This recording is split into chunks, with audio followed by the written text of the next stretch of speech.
Is there a secret formula that billionaires have followed to become successful? Well, that's what our next guest wanted to find out when he wrote the book, Think Like a Billionaire. Joining me now is James Altucher, the author, and he's also the managing director of Formula Capital. James, welcome back to the show. Danielle, I'm so excited to be here. Thanks for having me back on the show. I had so much fun last time. Yeah, absolutely. And you know, a lot of people think we're going to talk Bitcoin. We might just talk Bitcoin at the end, but you're really here today to talk about your brand new book, Think Like a Billionaire. What led you or inspired you to write this book? Well, you know, everybody has had rough times in their life. So I've had a lot of entrepreneurial success, but also failure. There's been times when I've made a lot of money and then lost millions. I went totally broke after selling my first company. I went totally broke after selling my second company. And so I decided, what am I doing wrong on the way down? And I wanted to study the habits of people who really achieve peak performance in their fields. And billionaires is a category where these people have had a lot of impact on society. They're often very philanthropic, or at least that's the category I focused on. And what habits do they have that were a little bit different that allow them to achieve such extraordinary success and impact and so on? Okay, so teach us some of these findings, because you spoke with the likes of Mark Cuban, Ray Dalio, Branson, the list goes on and on. Lots of billionaires in here, some of whom I've also met. Have you found a common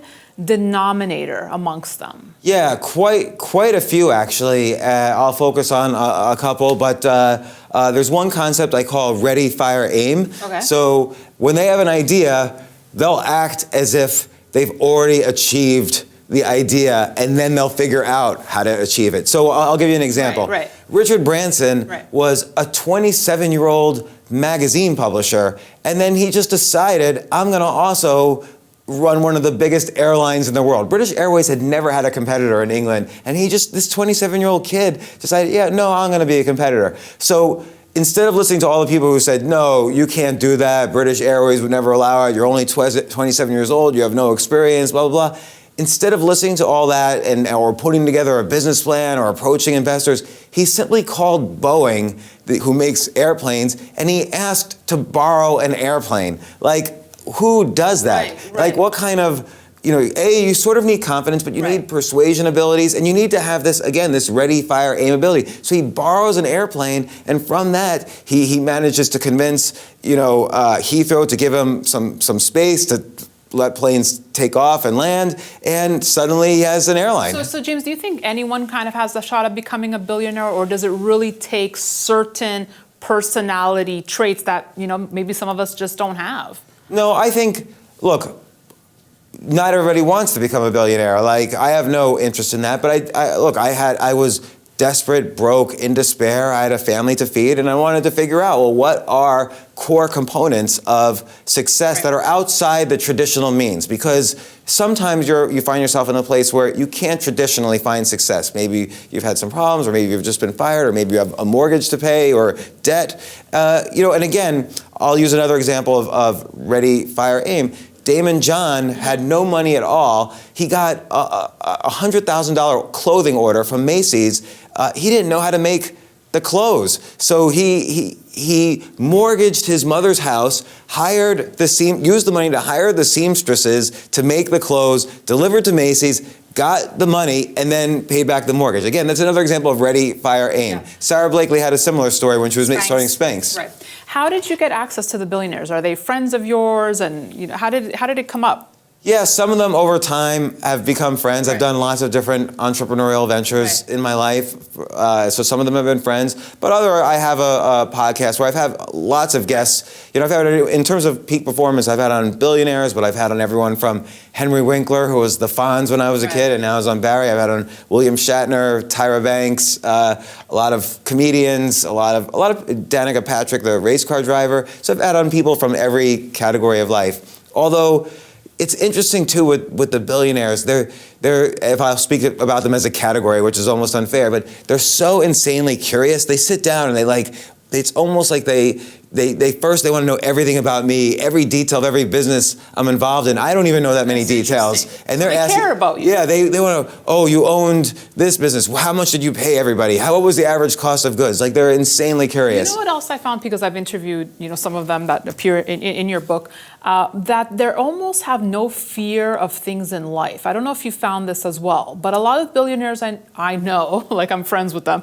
they do a lot of thrill-seeking sports, or or jumping out of airplanes, or kind of things that push themselves to an edge. Did you find that? I think some of them are like that. Like, they need to win. I don't want to categorize the whole thing.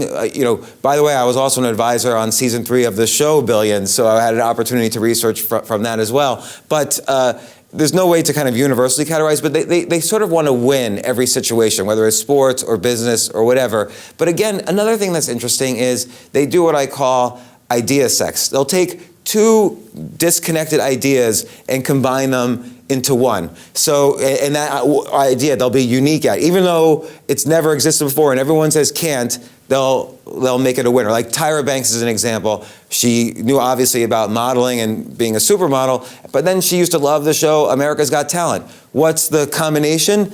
America's Next Top Model, which is one of the most successful shows ever on television. Do you think it's easier or harder today to become a billionaire? Because if I look at platforms like Instagram, they've created billionaires. Of course, she had the dynasty behind her, but Kylie Jenner became, youngest billionaire just off of the Instagram platform, really. So by the way, the dynasty itself started before they had billions, and talk about empowering themselves.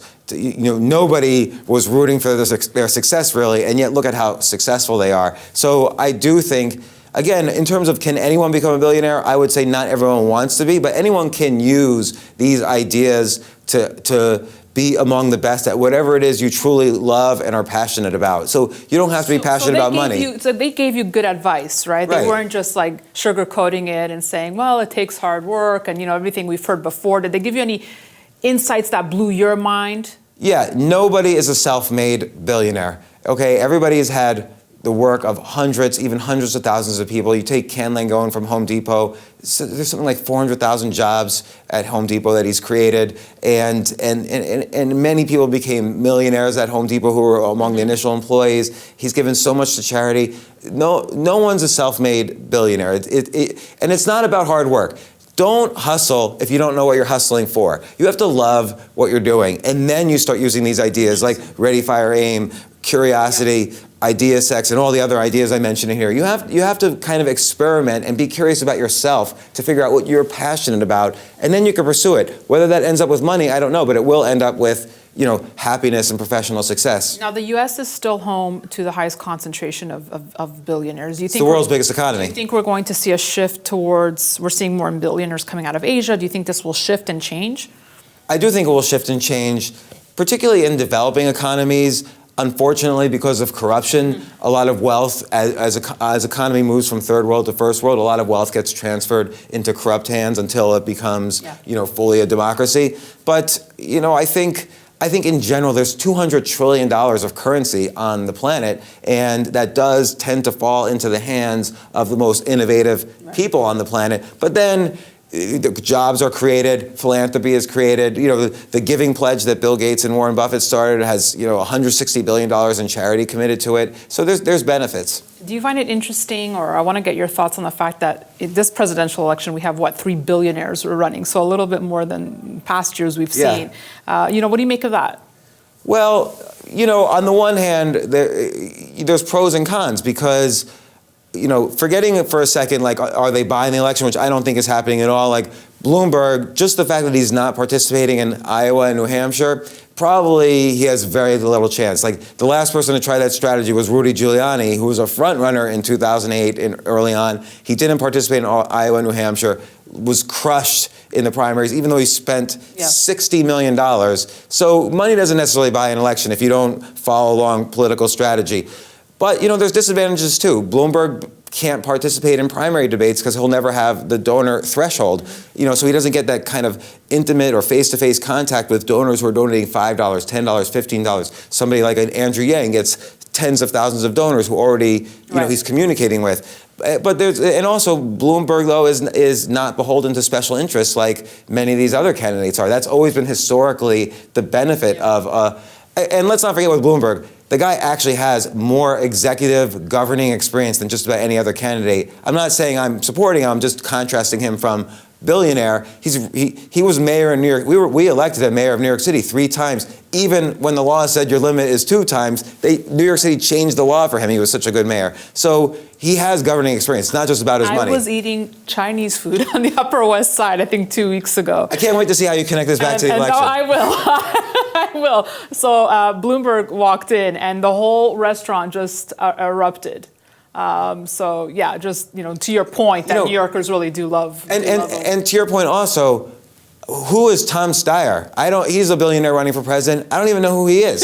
So $1 billion doesn't mean anything on these elections. You need much more than $1 billion to win an election, and you need that usually through donations. I'm not going to ask you to play favorites or pick your favorites, but was there one interview that really stood out for you? And it's almost cliche to say no because I wish I did have a favorite. I would come out of every interview thinking to myself, oh my gosh, I learned so much. And then the key thing is I would write everything down that I learned, and I would try to pick like just 1 or 2 things. How can I apply this to my own life? And I would say in the gestalt of all of them together is what I really think has had an impact on me. No one person. Although, I've certainly had childhood heroes on, like Henry Winkler, who played the Fonz in Happy Days. That was amazing. Did he have a leather jacket on? He did not. Okay. He did not have a leather jacket. He's more like, the character in Barry now than the character in Happy Days. So he wasn't doing the hey. Right, and William Shatner played Captain Kirk. So,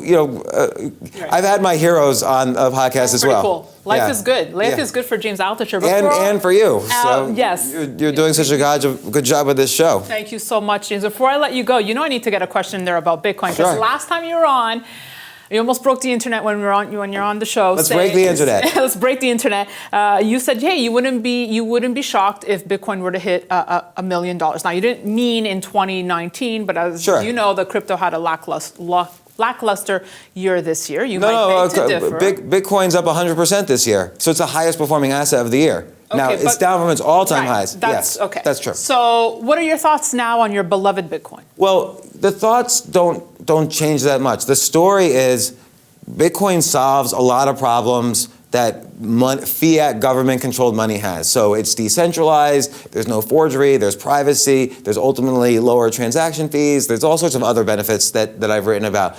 But if you think about it, cryptocurrencies as an evolution of dollars, just like fiat money is an evolution over gold and silver-backed currencies and so on. There's $200 trillion of currency around the world. There's only about $200 billion of cryptocurrency. So even if cryptocurrencies start to replace or put a dent in that 200 trillion, that's 1,000 times return. So I'm not saying Bitcoin could be, $7.5 million per Bitcoin, but let's say Bitcoin makes a dent, there's no reason why it can't be $1 million. And we're starting to see that dent happen. Would you be buying more now ahead of the halving?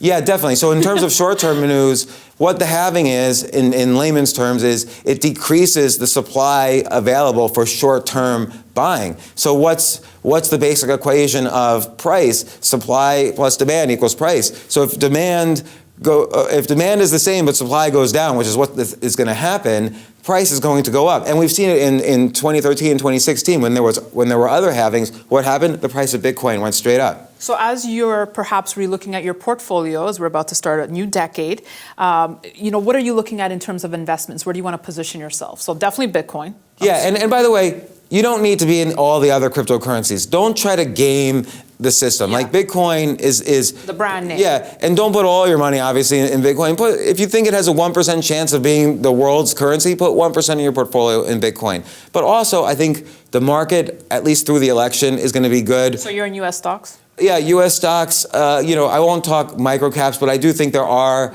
if you could find microcaps that are good and healthy, I do think there's advantage in not being in stocks that are in these exchange-traded funds or indices. But just in general, the U.S. stock market's good.